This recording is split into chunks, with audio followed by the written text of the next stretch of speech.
Bienvenue à tous dans ce nouveau numéro du Focus de la semaine. Et nous entamons ce focus avec cette visite du général Daglo à Djibouti. Le chef de l'État Ismaël Omar Guelleh a reçu dimanche, au milieu de matinée au palais présidentiel, le général Mohamed Hamdan Daglo, chef des forces de soutien rapide au Soudan.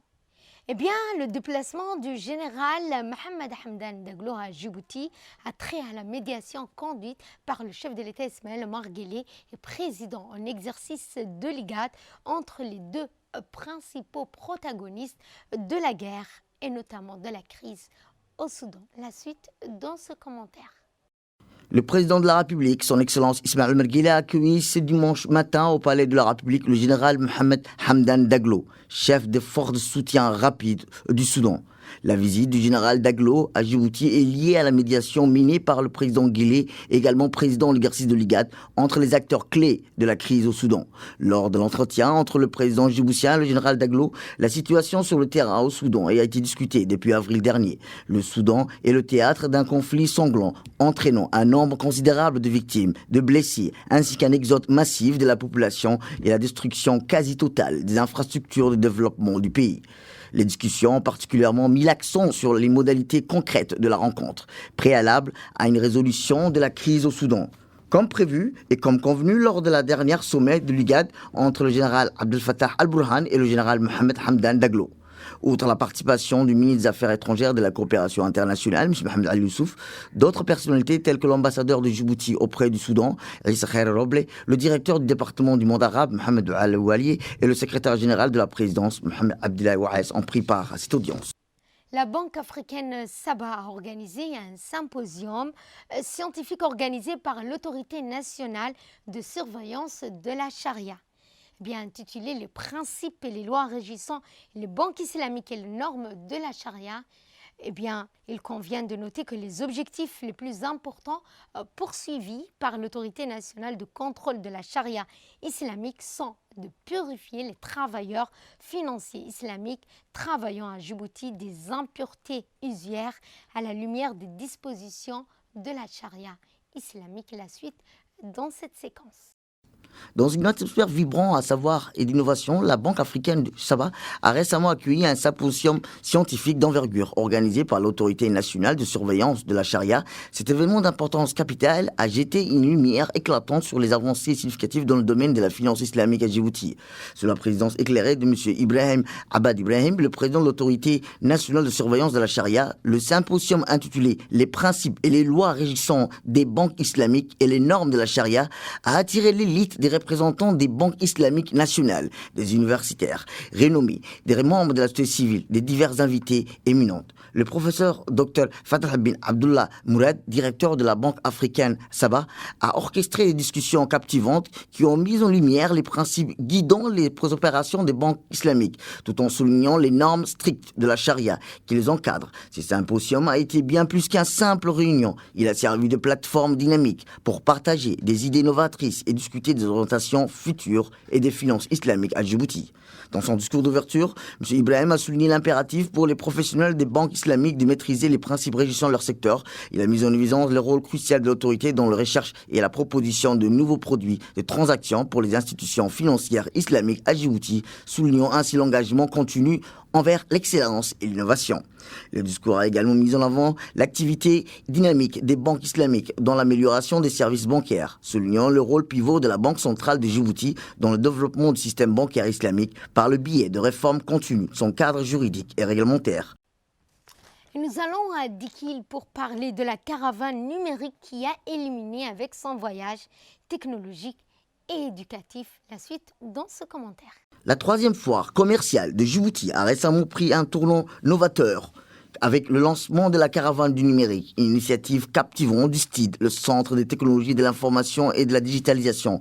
Cette caravane, prenant la forme d'une digitruc équipée de technologies de pointe, s'est lancée dans une tour nationale stimulante débutant à Dikil et s'étendant à Tadjoura, Arta, au cours de la 3e session du programme Code for Youth pour l'accord 2023-2024. L'objectif était clair de cette caravane révolutionnaire et de promouvoir les STEAMs, les sciences, technologies, ingénierie et mathématiques, tout en accélérant l'inclusion numérique. Ces 18 trucs transformés en une plateforme d'apprentissage de pointe et dotés des postes de travail, d'une Smart TV pour la retransmission de l'air conditionné, d'une connexion Wi-Fi rapide et d'un système de réalité virtuelle, d'un kit outil électronique dédié à l'apprentissage machine et à la robotique.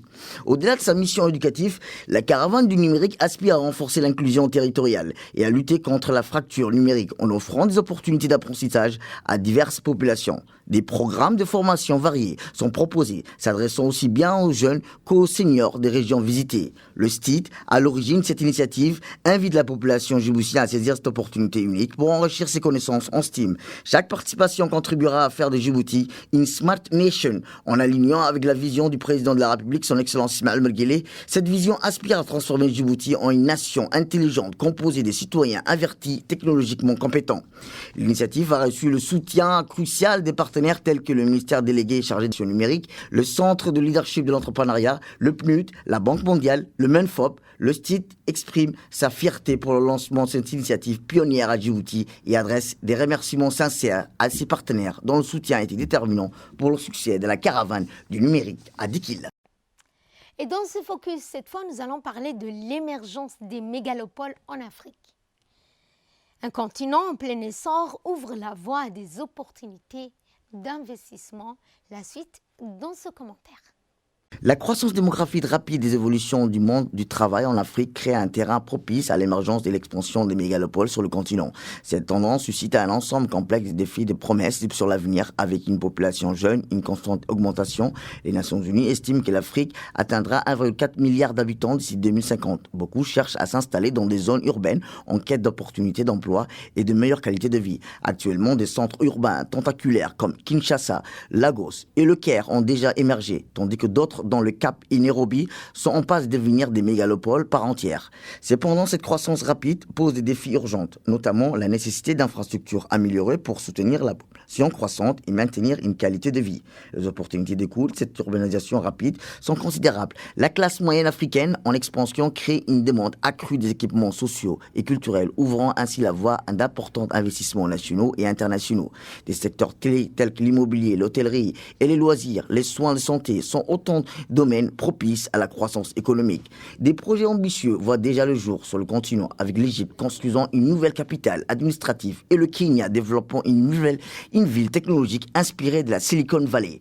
Ces initiatives représentent des opportunités d'investissement substantielles tout en témoignant l'engagement croissant des gouvernements locaux et nationaux en faveur du développement urbain. Au Nigeria, première économie d'Afrique, des villes comme Lagos et Abuja offrent un immense potentiel à la réorganisation et la régénération urbaine. Avec une classe moyenne en expansion et des ressources naturelles abondantes, le pays attire les investisseurs dans des secteurs clés tels que l'immobilier et la vente du bétail.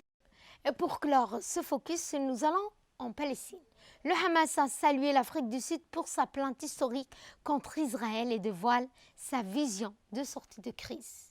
Ismaël Haniyeh, chef suprême de la résistance du Hamas, a exprimé sa gratitude envers l'Afrique du Sud, mardi saluant les pays pour avoir déposé une plainte devant la Cour internationale de justice contre Israël. La plainte vise à accuser Israël de génocide à l'encontre des Palestiniens dans la bande de Gaza. Dans un discours télévisé, M. Haniyeh a salué toutes les positions de soutien, soulignant particulièrement l'État d'Afrique du Sud pour son action judiciaire contre Israël. Il a dénoncé les étendues crimes contre l'humanité, le nettoyage ethnique et le génocide perpétré par Israël. Le discours a également abordé la proposition de sortie de crise présentée par l'Égypte et le Qatar en décembre 2023. Haniyeh a souligné que la résistance et la fermeté du peuple palestinien montrent enfin l'agression, affirmant que l'occupation israélienne n'a d'autre choix que de répondre à la volonté du peuple. En évoquant les initiatives et les offres reçues, l'Égypte et le Qatar, Haniyeh a déclaré que le mouvement avait étudié positivement ces idées. Il a présenté la proposition de Hamas au Qatar et l'Égypte, fondée sur une cessation globale de l'agression, le soulagement du peuple palestinien et la réponse de leurs demandes légitimes. Le discours s'est conclu sur une note sombre avec l'annonce du décès de Salah Harouri, un haut responsable du Hamas tué avec 3 autres personnes dans une explosion à Beyrouth le même jour. C'est sur ce point que ce focus de la semaine touche à sa fin. Merci à vous de l'avoir suivi. Excellent programme sur Télé Djibouti.